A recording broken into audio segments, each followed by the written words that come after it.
Hi guys, review of love and tangled. ఈ movie 2 hours తో Netflix లో stream అవుతుంది గైస్. ఇంకా మన ఛానల్ కి ఎవరైనా కొత్తగా వస్తే ప్లీజ్ డూ సబ్స్క్రైబ్ గైస్, మనకు కొంచెం సపోర్ట్ గా ఉంటది. అలాగే ఈ వీడియోకి అయితే ఒక చిన్న లైక్ కొట్టండి. ఇంకా ఈ మూవీ ప్లాట్ లైన్ ఏంటంటే, మన హీరోయిన్ తన స్కూల్లో ఒక అతన్ని లవ్ చేసిద్ది. వాళ్ళిద్దరి మధ్య లవ్ స్టోరీ ఏంటి అండ్ దాని తర్వాత ఒక సమస్య వచ్చింది. ఆ సమస్య ఏంటి అనేసి మన మూవీలో చూస్తాం. ఇంకా ఈ మూవీ ఎలా ఉందంటే, ఫస్ట్ హాఫ్ పర్లేదు అనిపించి సెకండ్ హాఫ్ అయితే ఓకే ఓకే అనిపించింది.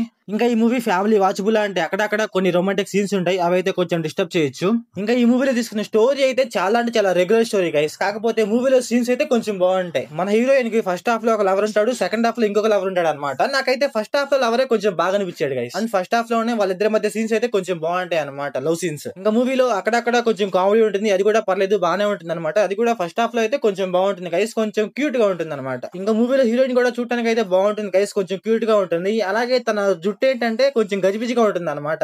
మూవీలో మన హీరోయిన్ హెయిర్ అయితే చాలా అంటే చాలా బాగా వాడుకున్నారు గైస్. ఆ క్యూట్ సీన్స్ కొంచెం బాగుంటాయి అనమాట. ఇంకా మూవీలో గైస్ వీళ్ళు డ్రామా ఎంత బిల్డ్ చేయాలో అంత బిల్డ్ చేశారు గైస్. చాలా అంటే చాలా బాగుంటుంది అన్నమాట డ్రామా అయితే. ఇంకా మూవీలో అయితే సెకండ్ హాఫ్ లో ఎమోషన్ ట్రై చేస్తారు, కాకపోతే నాకైతే వర్కౌట్ అవ్వలేదు. నాకైతే చాలా అంటే చాలా రెగ్యులర్ గా అనిపించింది. ఇంకా మూవీలో production value, screen play, direction అయితే చాలా అంటే చాలా బాగున్నాయి గైస్. మూవీలో ఏంటంటే ఒక రకంగా ఎమోషన్ సీన్స్ అండ్ స్టోరీ కొంచెం బాగా తీసుకుంటే బాగుండు అనిపించింది. ఇంకా మూవీలో కొన్ని సీన్స్ లో మన హీరోయిన్ క్యారెక్టర్ అయితే మనకు కొంచెం చిరాకు తెప్పించింది గైస్. సో ఓవరాల్ గా మూవీ ఎలా ఉందంటే నాకైతే పర్లేదు అనిపించింది. సో ఓవరాల్ గా నా రేటింగ్ వచ్చేసి 2/5.